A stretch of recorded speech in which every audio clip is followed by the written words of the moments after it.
It began with a deal so small that nobody noticed it, the kind of deal that barely left a mark on the books but carried the scent of something bigger. Mark Jensen was the kind of man you didn't remember after meeting once. He had an ordinary face, an ordinary smile, the sort of bland politeness that made people forget him the second he turned away. But behind that quiet, forgettable exterior was a mind that saw angles, loopholes, and weaknesses the way an artist saw light and shadow. He didn't just want to be successful. He wanted to win in a way that left everyone else wondering how it had even happened. It started with information. Mark didn't break into safes or hack into servers. He didn't need to. He listened. He lingered near open doors, sat in the corner of bars where executives drank too much, watched the patterns of who left whose office with a smile on their face. Over months, he built a mental map of the company he worked for, its divisions, its suppliers, its debts, its cracks. And when he finally saw the opportunity, he took it with both hands. He arranged for a quiet partnership with one of their secondary suppliers. On paper, it was nothing, a small consulting agreement, barely enough to raise a question. But through that contract, Mark began shifting orders, rerouting invoices, and redirecting payments. The company paid for services that were slightly more expensive than before, while Mark's private deal with the supplier funneled a percentage straight back to him. It wasn't enough to bankrupt the firm, not yet. He needed them alive and breathing, fat enough for the feast he was preparing. He played the role of the loyal employee perfectly. He volunteered for extra work, stayed late, brought coffee to his boss without being asked. He became the man they trusted to fix problems, the one who could untangle a crisis before it reached the boardroom. And the more they trusted him, the more control he gained over accounts, contracts, and relationships. He positioned himself as indispensable, the one who knew where every number lived. By the time anyone thought to check his work, it would already be too late. The second phase was bolder. Mark began acquiring competitors, not directly, but through shell companies and proxies. He would leak just enough inside information to make sure his own company lost key bids, then swoop in under a different name to pick up the business. Slowly, quietly, the market began to shift. What had once been the firm's territory now belonged to mysterious new players, players who always seemed to have better pricing, better terms, and better timing. By the time the board noticed the decline in revenue, Mark was already prepared with his next move. He walked into that boardroom with a plan to save the company.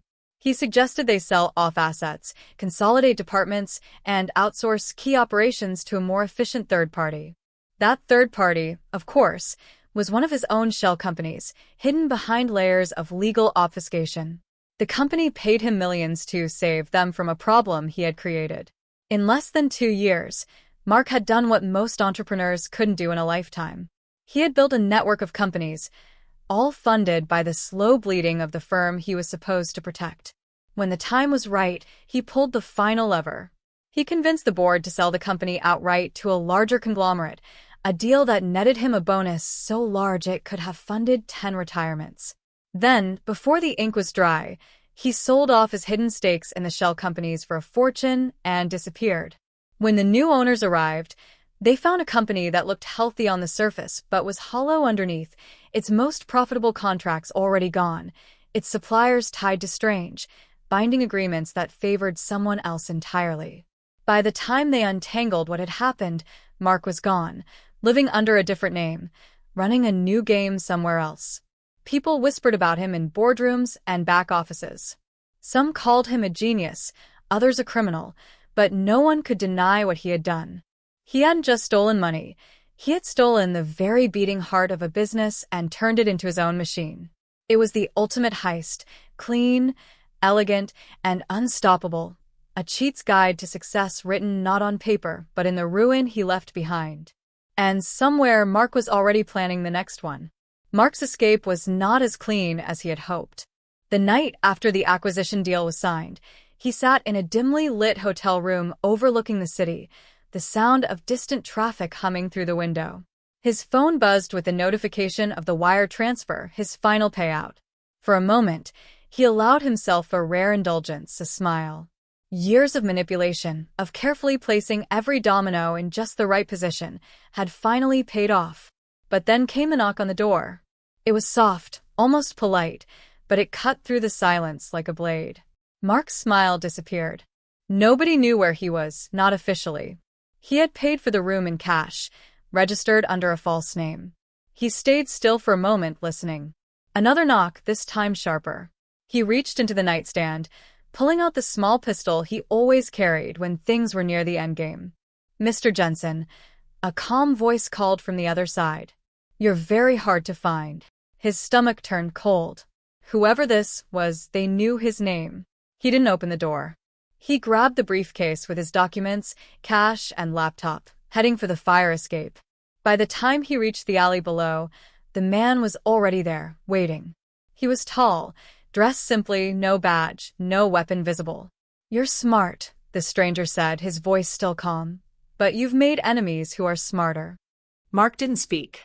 He weighed his options: fight, run, lie. "I'm not here to arrest you," the man continued, stepping closer. "I'm here to offer you a job. The people I work for admire your initiative. They want you to do what you just did, but bigger, much bigger." Mark's instinct was to refuse. He didn't like being cornered, didn't like being told what to do.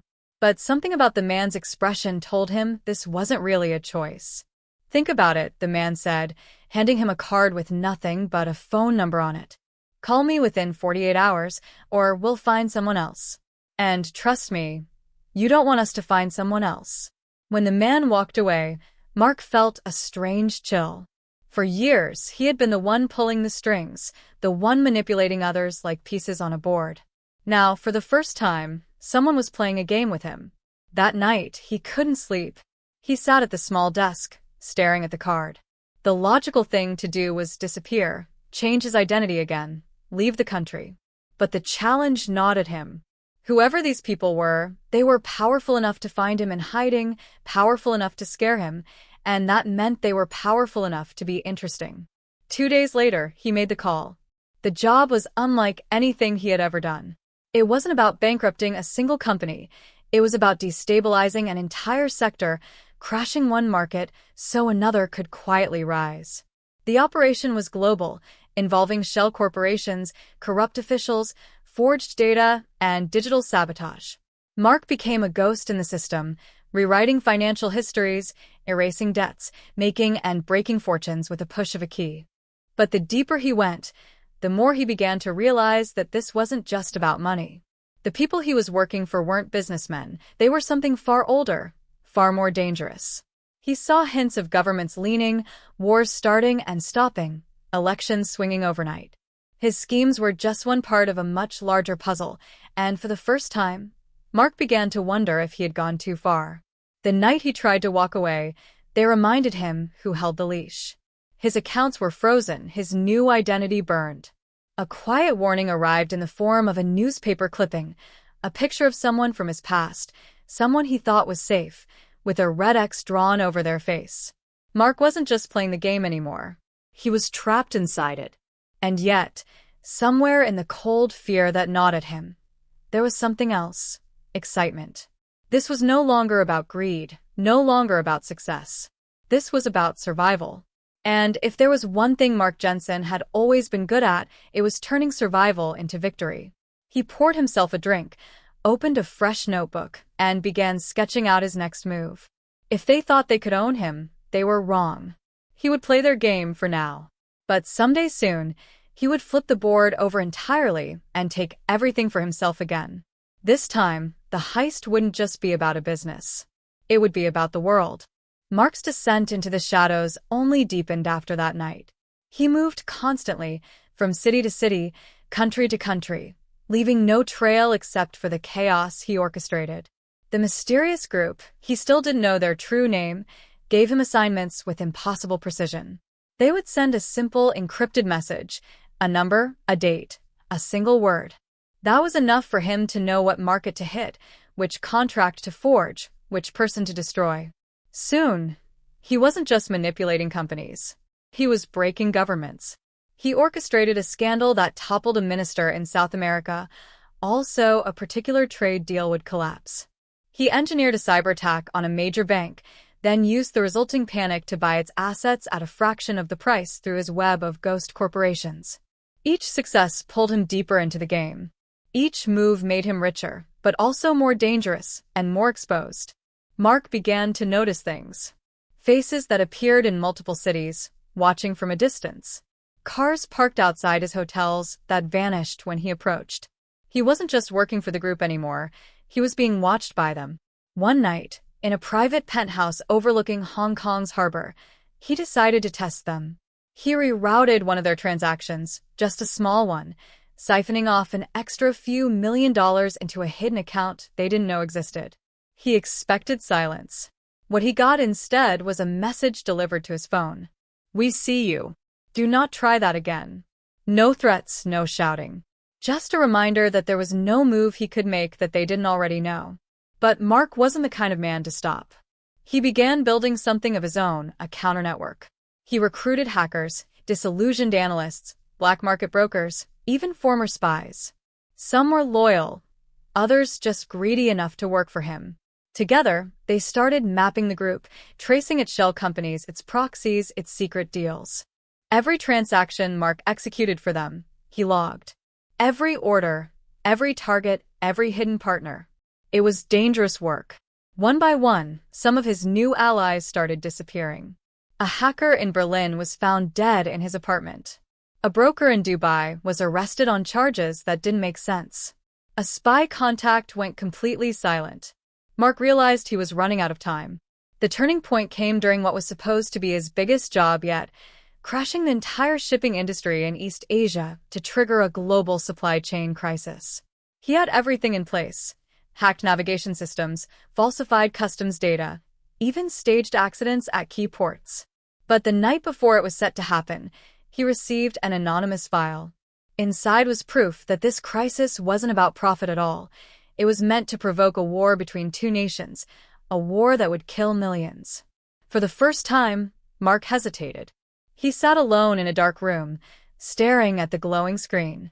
The easiest thing would be to finish the job, take his payout, disappear. But something inside him twisted. He had always seen himself as a thief, a manipulator, a man playing a bigger game than anyone else. But this was mass murder. In that moment, Mark made a choice. He destroyed the plan. He burned every file, every access point, every system he had set up. Then he sent one message back to the group. "I'm done. Try to stop me." What followed was no longer a heist, but a war. They sent agents after him. They froze his accounts, burned his assets, erased his identity. Mark went underground, using every contact he had left to stay ahead of them. He stopped thinking about money, about power. Now it was about survival and revenge. He started leaking their secrets to journalists, exposing scandals in small, careful bursts. He made sure to cover his tracks, leaving just enough chaos to keep them off balance.